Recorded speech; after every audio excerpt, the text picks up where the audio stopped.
Welcome back, everybody. It is the Working Brother back at you with another talk. Yet again, we've got Drago Bosnic. He's back for another discussion. Drago, welcome back. Nice to see you again. How you doing? Of course, always great being here. Welcome back. We won't tell people whether it's the same day or the next day or a week later. People will never know. We have different shirts. We'll let them decide what is most likely. Everybody who's new here, hi, welcome. This is a comedy show. Nothing you see here has anything to do with reality. Now, keeping in line with the fact that it's a comedy show, we've got a meme right off the bat. Save humanity, my warriors, by any means possible. So yeah, keep memeing, everybody. As you may notice, the theme for today is Make Berlin Great Again. We'll get into that later when we discuss some of the articles that Drago has written. For those who may have fallen off some other channel on YouTube and wandered onto here at The Working Brother and came across me and Drago. Drago writes for Infobricks. Drago, you want to tell people who you are, what you do, for those who might be new here? I'm a Serbian geopolitical military analyst. I write for Infobricks. There's a bunch of other portals and news networks that are publishing my work. And I guess you can find me anywhere at this point. All right.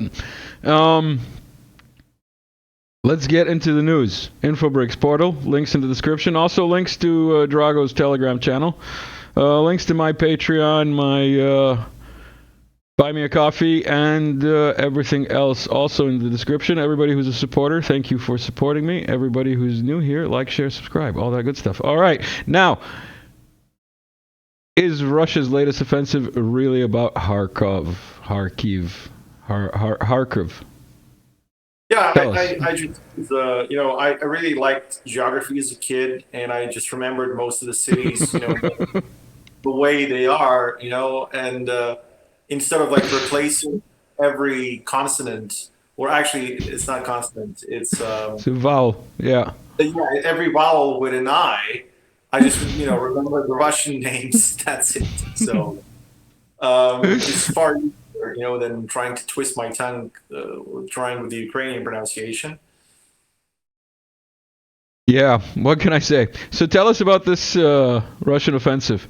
It's been going on now for like 2 weeks, 3 weeks now? Yeah, something along those lines. But before, like, it became more prominent as it is now, I did some analysis of the numbers of the troops and their equipment that are the Russian troops that are engaged in that area, and I came to the conclusion, I said so at the time, which people can see in the article, that these troops are not a serious, force that can go and take anything in Kharkov, anything like large enough to be of let's say, strategic significance. There's a lot of other places that are tactical significance, but not really strategic. So the point is, what I really think about the Kharkov offensive is that these troops are essentially a distraction, like a way to probe the Kiev regime forces and to see how powerful they really are on the front line. And the Russians were right that these are not very powerful forces, because it turned out that all these very honest politicians took the money that was supposed to, be used to build all these impregnable fortifications in Kharkov. The Russians, took a lot of artillery units, especially like rocket and tube artillery, and they put them in those units. So there's, the number of assault forces in this so-called Norton group is like too few for it to be a serious offensive force. However, they do have like an oversized segment of artillery. So what this implies is that these troops are there to essentially wage long-range tactical warfare, while the Russian army and the Russian military itself, as a whole, is preparing for some offensive operations in other parts of the front where they are not expected. Because unlike the AFU and the Kiev regime, which was pompously announcing the counteroffensive last year, along with the weapons they would be using, the Russians realized that, keeping the strategic surprise effect is very important for any sort of, viable warfare. What can I say? You just reminded me of Command and Conquer Generals. We all used to play that. Everybody who's above the age of don't tell people how old we actually are. But yeah, you remember that the Russian forces always had artillery, and it would be fun to like set up a bottleneck with like artillery just constantly firing into the ground and watch the AI like run into the like artillery barrages and just die. Mindless. Yeah. Yeah. Actually, as for your comment that people used to, well, I still do. Actually, so Yeah, I was actually thinking. A couple of years ago when they came out with a remastered one, I bought it, but I've never played it since I bought it. Like I haven't even installed it even once. And I was thinking making like a parallel channel where I like game and we like game and talk about politics. That would be interesting maybe.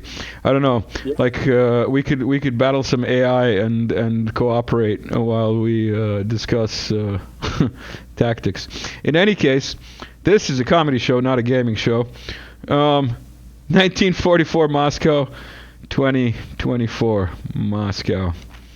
Anything to say, Drago? Yeah, I mean, what can I say? I think the meme is pretty clear.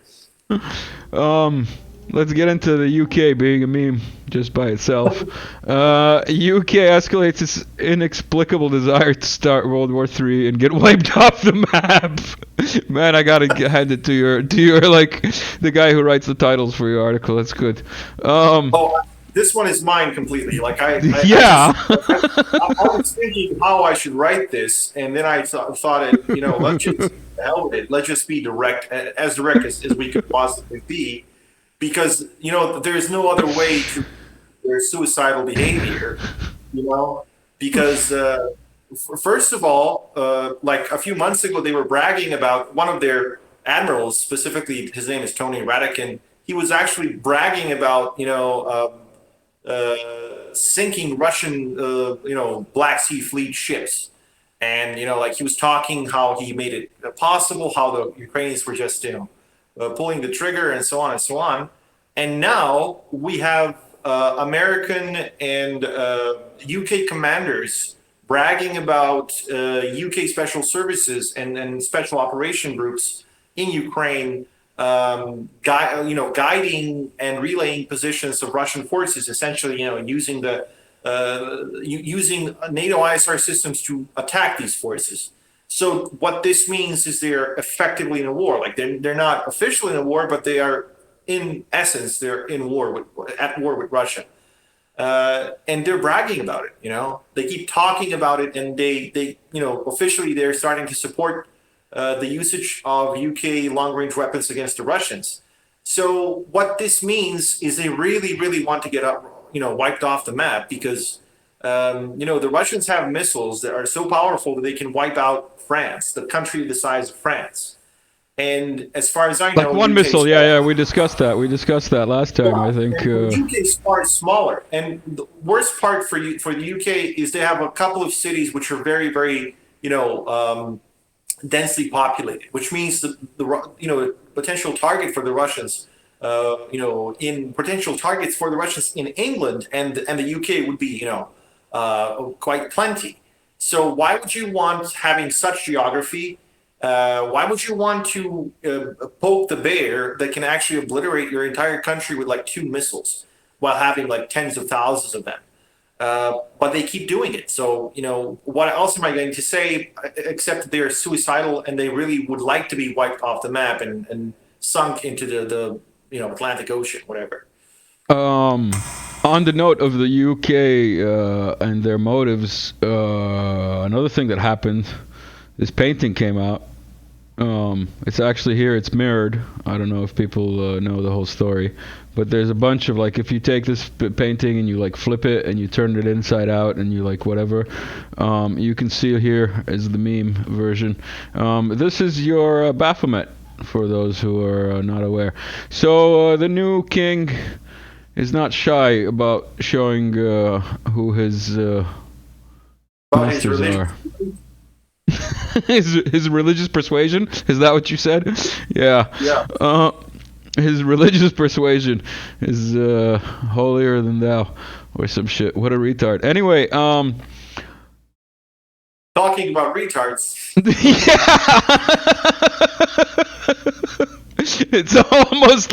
It's almost like we planned it. Pashinyan's fantasies about EU and NATO membership won't end well for Armenia.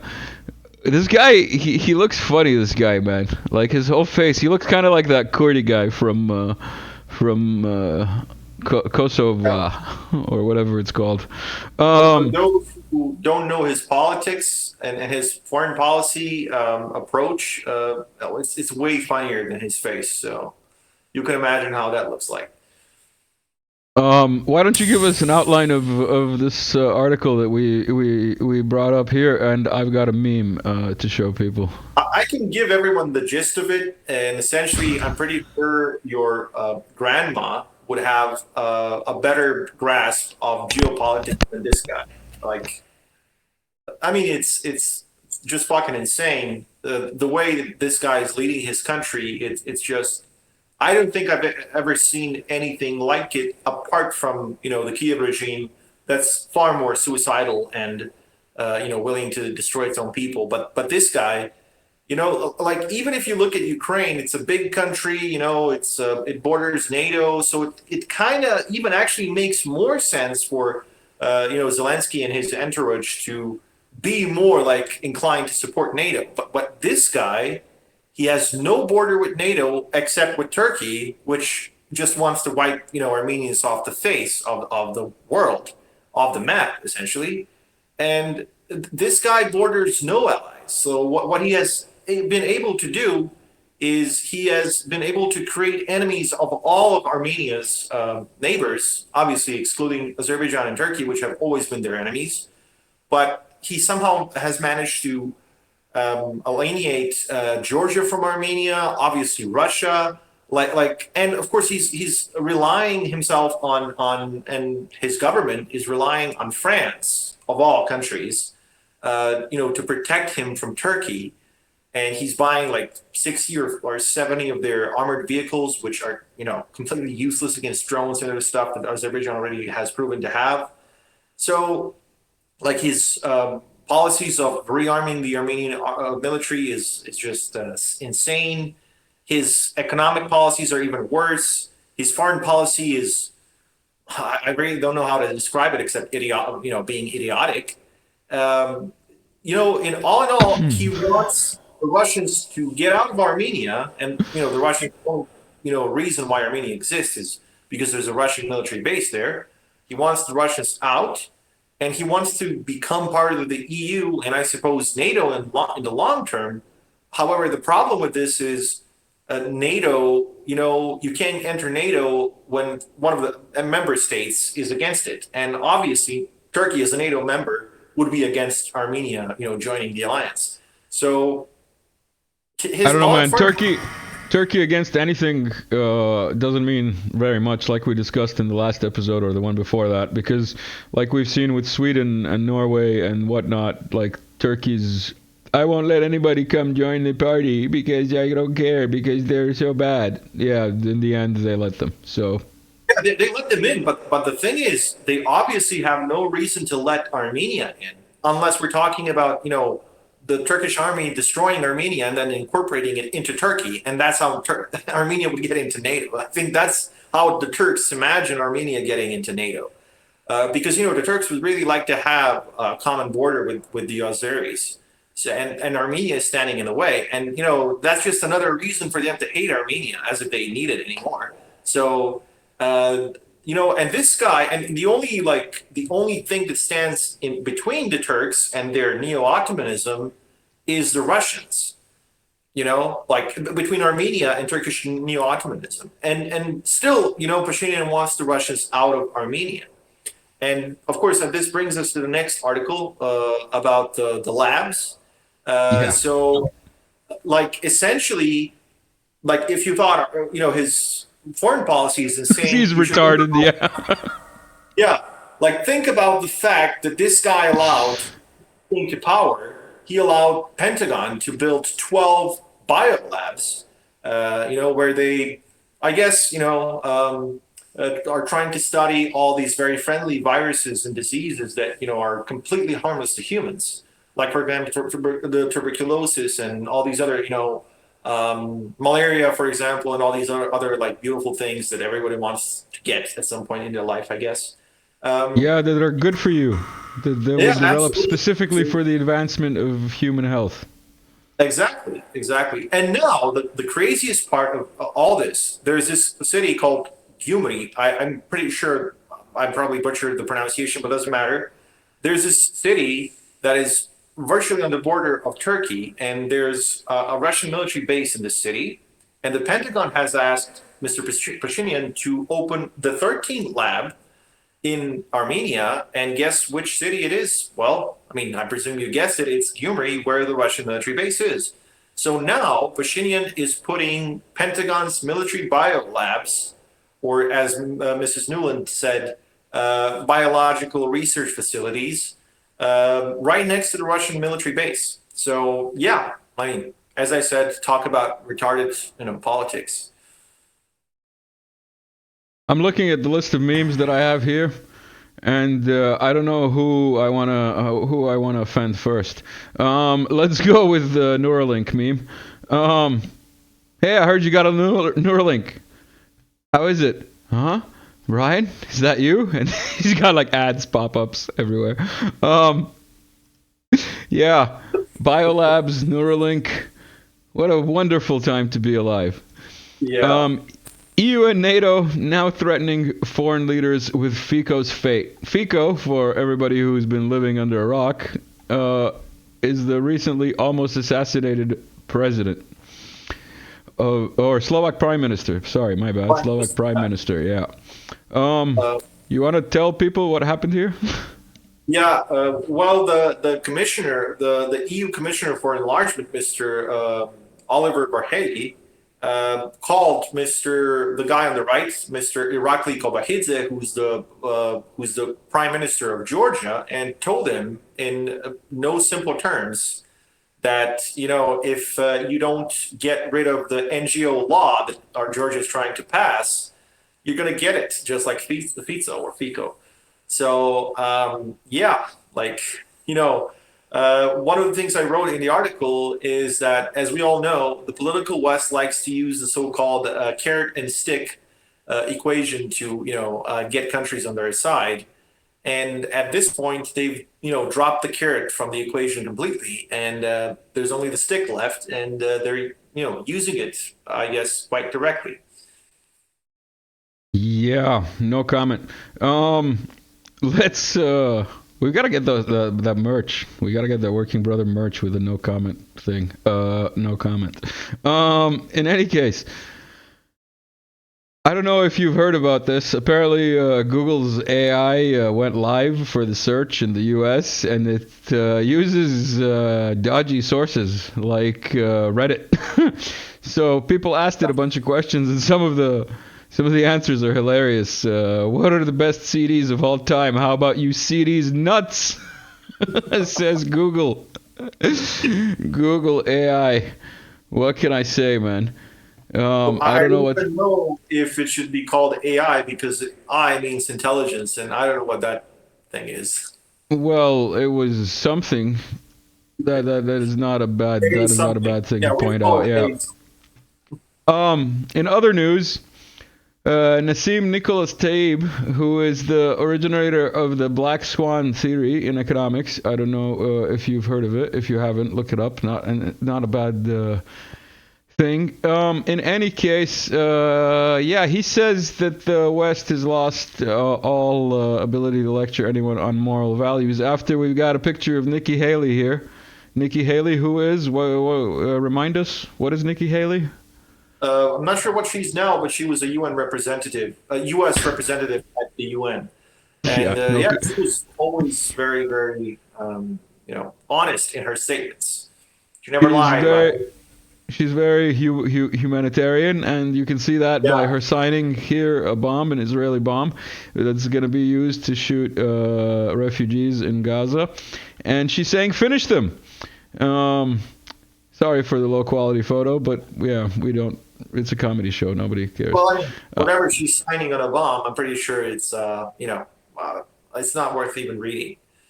It says finish them. If you can believe it, like you can't make the shit up. It says finish them. It actually says finish them. She actually said it once or twice on TV, so I mean, I'm not surprised that she's writing. Zelensky blames West as Kiev fails to stop Russian advance. Or alternate title: Zelensky blames the world as Ukrainian army loses battle after battle. Tell us more. Yeah, that title was definitely written by my editor. My title was apparently it's your fault that Kiev regime is losing. That was the simplest title I could think of. And really, it is your fault. When I say your, I mean the entire world, because Zelensky was asked by, I think it was an NBC anchor, who is to blame for the latest Kharkov offensive that the Russians are winning, obviously. So, who's to blame? Is it the U.S.? Who is it? And then Zelensky said, quite directly, he said, "Oh, it's the world's fault." Only to then, for the same media to, even Western media, to reveal that it's not really the world's fault, but it's the fault of all those extremely honest, Ukrainian politicians who took all the money instead of building fortifications. But anyway, details, man, details. Russian propaganda. Russian propaganda, exactly. So, the crazy part is that he actually believes that the West, which is like 10 to 15% of the global population, is the world, It's pretty funny, when you think in terms of what Burrell said, 2 years ago at this point, that, the world, that the West is the garden, or Europe is the garden, and everyone else is the jungle. So I guess as a proud jungle person, I would just tell him to, fuck off. Yeah. Speaking of 404 Stan, we got a couple of memes. I don't care what my voters say, says Baerbock. I don't even let them vote. You're the best. Ukraine, the democracy of the West. We've got another one. What's his face? This guy? The U.S. Secretary of Defense or whatever? Blinken? I'm not sure. Is his name Blinken? I can't see it from here because I'm too far from the guy who went to pizza and who rocks. Oh, yeah, that's Blinken, right? Yeah, Blinken? There you go. Yeah, it's Blinken. We've got Blinken rocking in the free world. Oh, yeah, that's him. Yeah, Blinken rocking in the free world, and then we've got Blinken going for a $61 billion pizza. 10% for the guy included. And Nazi paraphernalia free. And all of that after threatening China. Interesting. Yeah. Man, the world we live in is very, very, very interesting. Let's put it that way. We've got a little bit of a sobering topic. Dangers of normalizing assassinations of non-compliant foreign leaders. What have you got to say? This is about Raisi's unfortunate demise. Unfortunate demise. I guess that would be the politically correct way to put it. But the point is, it's highly likely that he got assassinated. But the Iranians. I'm not claiming it, but the point is, there are way too many sketchy things going on around his death. Let's put it that way. It's very hard for me to think that it was completely accidental because, first of all, as I wrote in the article, there was a U.S. C-130 transport aircraft that touched down in Azerbaijan just as he was, having this meeting with President Aliyev, the president of Azerbaijan.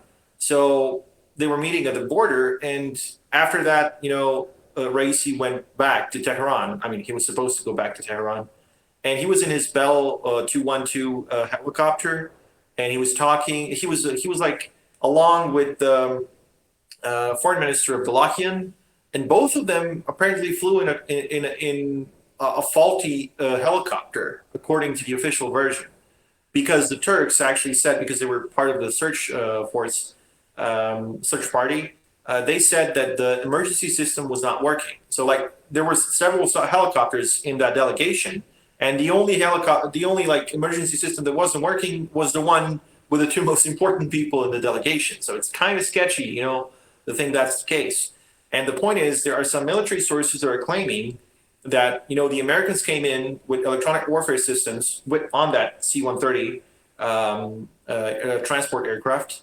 And because Bell 212 is an old American helicopter, they obviously know all the systems and how to disable them, even remotely. So some of these military sources are claiming that it could have, you know, very easily, the system could have been disabled, and it was impossible for them to, you know, relay any messages for help or whatever. And also, like, they could have disabled other systems, like the system, for example, of warning if you're close to the ground, you know, in a fog or something. So it's very possible that, you know, this could have happened. Not to mention that the fog that day on those videos and on those satellite maps was very, very suspicious, to say the least. Yeah. One other thing that I found very like, what? This is the flight path of the Turkish drone. Like, why would, number one, explain to me why they would even allow Turkey, a NATO member, to fly a drone over Iran. Please explain this to me. Yeah, they're claiming because those drones have very, you know, good high resolution cameras, that, you know, it was, you know, useful for search and rescue. However, it is very, you know, sketchy. They will allow that because I'm pretty sure, you know, Iran would get help from Russia or some other country that also has, you know, good reconnaissance systems. So I'm not sure, you know, I'm really not sure. Maybe just it was like a gesture of goodwill from Turkey, you know, that Iran accepted. Although, as we said before, yeah, we discussed Turkey and yeah. like their gestures and agreements and so on. So this is a meme that I shared before Raisi's death. Are you enjoying the nothing ever happens? Refill your popcorn. You'll love the next nothing burger. Yeah, little did we know that he would be the next nothing burger. Oh, we get to the one that we can't really talk about. Let's do a selfless promotion first here. Everybody who's new, you can buy me a coffee. Everybody who's bought me a coffee, thank you for buying me a coffee. Coffee powers the show. Also, Patreon. Everybody who's a Patreon and who stayed a Patreon while I was missing, thank you. Now back to your regularly scheduled comedy catastrophe. Focusing on Europe. Yeah. I don't even know how to cover. I don't even know how to cover this.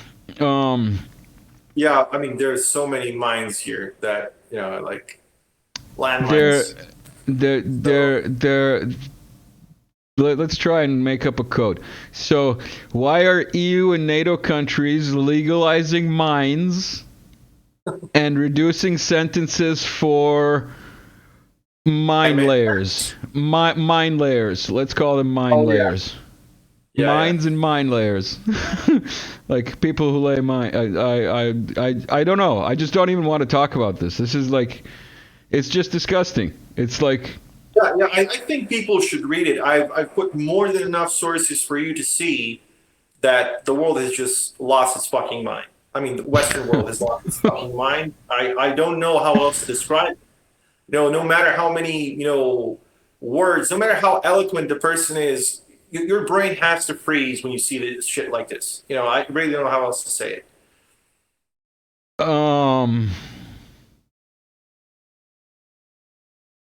There are no Nazis in Ukraine. Let's go back to topics that we can kind of maybe talk about. There are no fans of nuts in Ukrainian schools. This is like Russian propaganda. It's obviously doctored photo. It's probably taken. It's Russian propaganda, obviously. Their faces are blurred. They could even be Chinese children. You never know. It's the Chinese children in Siberia. It's the Chinese that have taken over Siberia, posing in Russian propaganda. Speaking of Russian propaganda, did you actually see that Russian propaganda video with the partying and the other guy, like the rich guy and the poor guy, the contrast? We should do a Russian propaganda episode. We'll do a Russian propaganda and we'll do a Srebrenica episode. I mean a genocide episode.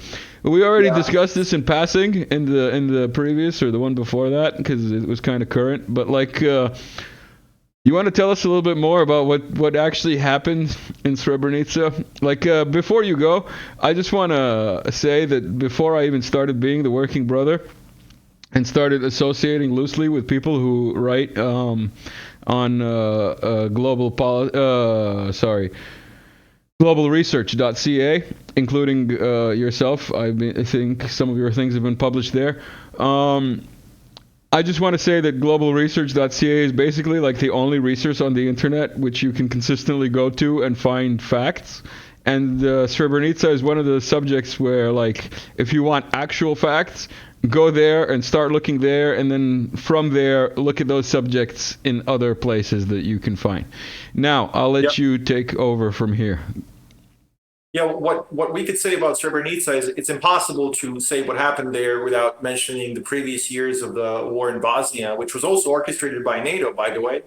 Anyone who knows anything about wars anywhere knows that this was planned by the most aggressive, racketeering cartel in the history of mankind. And this racketeering cartel, or NATO, if you wish, is simply determined to blame, us Serbs, because we were the ones standing in the way of the occupation of the entire former Yugoslavia, essentially, not just Bosnia, but all the others that were, then occupied by NATO in the aftermath of the wars.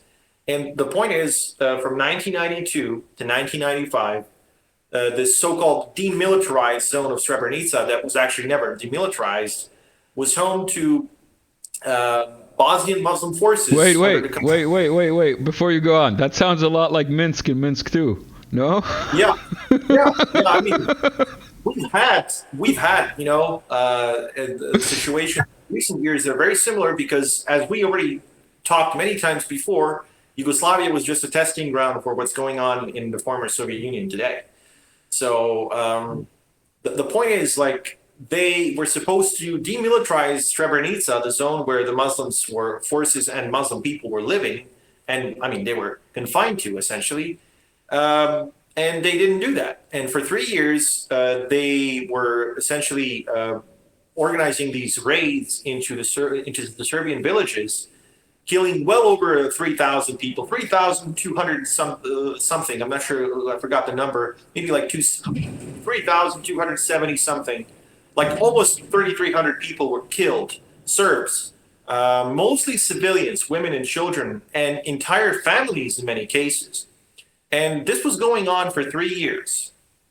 And the UN forces that were deployed in that area, specifically the Dutch battalion, was supposed to do something about it and, disarm these people, but they didn't do that.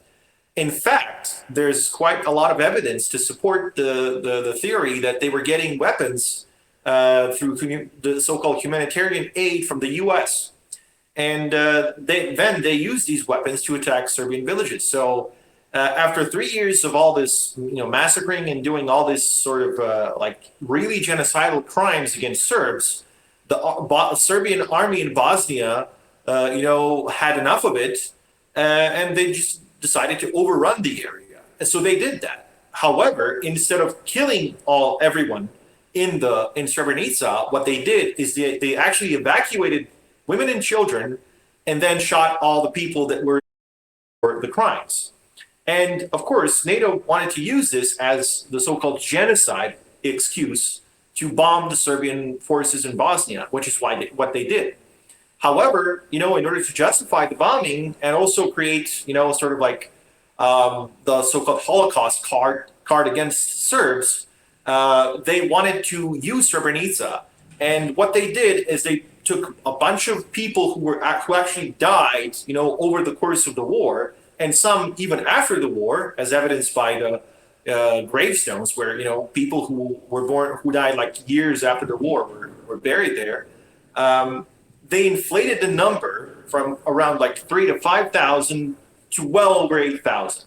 So all of this, like the entire point of all this, is to create the narrative that the Serbs are the bad guys, and the Serbs wanted to eradicate everyone else, and that NATO was right to bomb us and to dismantle our country and drive all the Serbs from their ancestral homes. And despite regardless of the fact that whether they were the Serbs in what today is Croatia or Bosnia or Kosovo or any other part of former Yugoslavia, the whole point is to reduce the Serbian ethnic space, but also like justify this aggression by claiming that the Serbs are genocidal maniacs who go around, killing innocent women and children, which is simply not the case, as we've seen from the case of the Srebrenica hoax. Yeah. Anybody who followed the Ukraine thing and is up to date with the Bucha story, knows. Yeah. This also came across my feed. I thought it was worth sharing. Let me try and get it centered here. There we go. President of the Supreme Assembly of the Islamic Community of Serbia, Mohamed Yusufspahic. I testify that the Serbian people are not genocidal. My Serbia does not deserve that. Muslims in this territory of Serbia, which is under the rule of a majority Orthodox population, live and work in harmony and share a common destiny for centuries. Yeah. Yeah, I mean, it's also worth noting that Muslims, so-called Bosnian Muslims, are overwhelmingly of Serbian origin, and a lot of them, like actually around 20% of the Serbian army in Bosnia were Serbian Muslims, especially in the beginning of the war. So the point is, like, the idea that we were fighting Muslims because we hate Muslims is ludicrous, because Muslim Serbs, you can find data on this online.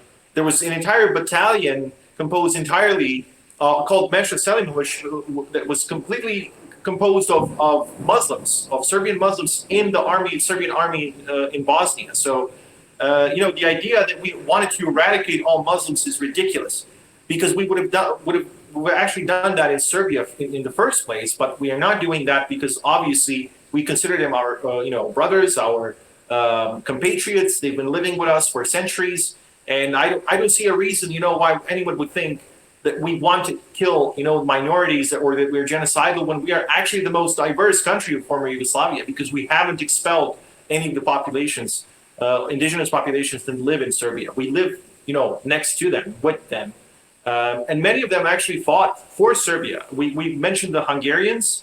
Well, a lot of people don't know that Hungarians are one of the most loyal ethnic minorities in Serbia, because a lot of them serve in the Serbian military. A lot of them actually gave their lives for Serbia that was being invaded by NATO. So there's no reason for us, even if we wanted to eradicate any sort of minorities. Speaking of minorities, Nazi collaborators working against Slavs or Orthodox peoples. NATO-backed terrorists stand beside NATO-backed terrorists. Fearless John outlines it pretty simply. I mean, this is self-explanatory. I don't think anything else needs to be said here, right? Yeah. Right. The fans of goats will always support, the U.S. puppets anywhere. Fans of goats? Is that what you said? The fans of goats. Yeah, you have the fans of nuts and you have the fans of goats. Yeah, I realized what you were doing right there. Also, about this article that we had no comment about, that's the article that my shirt, Make Berlin Great Again, is about. Yeah. I just forgot to mention that. I'm pretty sure most normal Berliners would agree with you. Agree. Yeah, probably. Highly likely. Although most Berliners are not from Berlin. In any case, NATO's latest actions against Russia tantamount to declaration of war. What actions?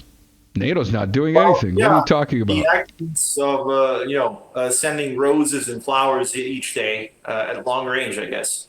Well, I mean, you actually mentioned it in one of the previous episodes where the Ukrainians, officially Ukrainians, but not in reality, are targeting Russia's early warning systems, radars that are designed to detect ballistic missile attacks from long range, which means like 6,000 kilometers or more. And some of those stations are the Voronezh M, which are essential and strategic for Russia. And these radar systems are not of any consequence for the SMO or for the war in Ukraine. And Ukraine is targeting them means quite openly who actually wants to destroy them or at least disable them for a period of time, because the Russians obviously would prioritize those radar stations and repair them as soon as possible. The point is, Ukrainians, as I said, have no reason to waste their resources on attacking these radars, especially now when they're losing so badly on the front line. So again, this is like the smoking gun of who actually is doing all that. And on top of that, now NATO is effectively and formally allowing Ukrainians to use NATO-sourced long-range weapons to attack any target in any part of Russia. Before that, they were lying, obviously, but they were at least formally saying, oh, we don't allow you to attack targets in Russia's undisputed territory. However, now they're saying, oh, attack whatever you want. So again, the Ukrainians are not able to attack those targets at long range without NATO providing the targeting data and providing guidance, essentially. So who's actually targeting Russia at long range? Well, it's NATO. It's not Ukraine, really. Again, Russia knows this. I mean, Russian special forces and intelligence services know this. However, they need formal evidence to strike back, because Putin sees it that way. He's a lawyer by profession, if I'm not mistaken, and he really cares about things being legal. So the point is, I think he's waiting for an excuse to strike back at these NATO forces, and NATO is essentially giving them the smoking gun. NATO is giving them evidence, clear, formal, legal evidence that they are party to the conflict. And why is this dangerous? Well, obviously we know that why it's dangerous, because those two parties, NATO and Russia, are the most powerful military forces on the planet, and we really wouldn't want to see them shooting at each other. But it seems NATO is pushing Russia to do exactly that. It's leaving Russia without any other solution to all this. Yeah, refer to the king's portrait if you're not sure why it's happening. Also, in regards to the king's portrait and the Balfour Declaration, for those that don't know, the problem known as Israel or Zionism started with the Balfour Declaration. Do some research. Also, this is an Israeli soldier posing in front of the burning of the Al-Aqsa University in Gaza library. Yeah, that's happening. Also, Visegrad. Man, he just wanted to read something. Come on. And he needed light. Visegrad, which is like, I don't know what it is, but it's probably the same as Bellingcat. India stands with Israel. What? No comment. I think in terms of India, it's like the only reason they stand with Israel is because they don't like Pakistan. Like they have a problem with Pakistan as a Muslim entity. So I guess that's the only reason why they stand with Israel. Otherwise, they really have no reason to be allied to them. I don't know what to say, man. I don't know what to say. We've got some memes that were sent in by subscribers. If you're on Telegram, drop by, join the group, and send some memes in. This was sent in by Roland, I believe. What built the West? What destroyed the West? Yeah. This was sent in by Citizen 1001 after discovering the George playlist. We'll leave a link here somewhere for the George playlist. If you're interested in some school-like material. Much more boring than what this comedy show has become. Let's see. We've got another 2 articles here. Russian electronic warfare nullifies the accuracy of NATO precision-guided munitions in Ukraine. What are you talking about here? Yeah, well, I talked about the fact that even Western media are now admitting the fact that HIMARS, Excalibur artillery shells, and JDAM air-launched bombs have all like essentially been nullified by Russian electronic warfare because their accuracy has fallen to just 10% of what it was originally because of this Russian jamming. And so, for example, in the case of the JDAM bombs, now the bombs miss their mark by almost a kilometer, and not a half, but like 1.2 kilometers, something like that. So that's quite a lot for the so-called precision-guided weapon. You know, like it's supposed to be on target, or yeah, maybe it's supposed to be a couple of meters. Yeah, it's supposed to be a couple of meters tops. Like yeah, 5 or 10 meters, and in the case of JDAM, that's actually like less than 1% of the previous accuracy, and in the case of HIMARS, and in the case of the Excalibur, it's like dozens or hundreds of meters off target. So that means that Russian jamming is quite successful, and the Ukrainians themselves have been complaining about this for nearly 2 years. Did I say you can buy me a coffee? I can't remember because we did a couple of these, or did we? Is it the same day as the other 2 recordings? I don't know. We'll never know. Nobody will know. We have different shirts. In any case, war is bad, and 8008S are good. It's pretty simple. Drago, have you heard of the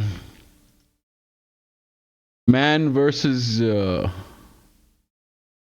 what was it? Man versus bear? Man versus bear? Like whether a woman would rather spend a night alone in the woods with a bear or with a man in the woods alone? Is that what it was? Yeah, I think it was something like that. One of the questions, and then loads of women said the bear, obviously not knowing what bears are. So, well, maybe they know what bears are. Maybe they think they know what bears are. But we've got here. Oh no, this is not it. We'll get back to this one. Got this one. Have you heard of man versus bear? Hello, ladies. My name is Accountability. Bears are pretty big, in case most people didn't know. When they stand up, they're taller than most humans. So, there's a Romanian called TV or something V. He used to be a gaming channel, then he started commenting on live too, and he made his own version. Women were asked to choose between being alone with a bear or a man in the woods. Now I ask men the following question. Would you rather share your feelings with a tree or with a woman? What is your answer, Drago? Well, I guess if I say it, half the population will hate me. So there you go. There's a lot of answers here, but it seems to be overwhelmingly for the tree. Lots of good reasons I'm a Serb, too. so I'm a Serb. I'm a regular Serb, so I guess for American standards, I'm completely heartless. So I wouldn't have a problem, sharing my feelings. By the way, these are the actual sizes of bears. They're pretty tiny, teddy, cuddly, man. Cuddly. Especially when you wake them up. When you wake them up in the middle of hibernation, I hear they really like that. They really like that. I advise all Nazis to go and try that. Yes. All right. So we've got the last meme of the day. Hold on. Can we do this? Can we do this? Can we do this? Can we do this? Yes, we can. It's like Obama. Yes, we can. World War III starts feminists. Let's go. Let's get this music in there. This music by John Woo. By the way, we've got him lined up later on. You will get to meet John Woo sooner or later. Drago, thank you for doing these 3 catch-up episodes. Is there anything you would like to point out that we might have missed? Yeah, I only have like 7% of my battery left, so this is really almost. All right. Well, it's good your battery can last 2 days of recording. Everybody who stuck around, thank you. Everybody who's a supporter, thank you too. Like, share, subscribe, comment, all that good stuff. See you soon, everyone. Sooner than it's been in the last couple of months. Cheers.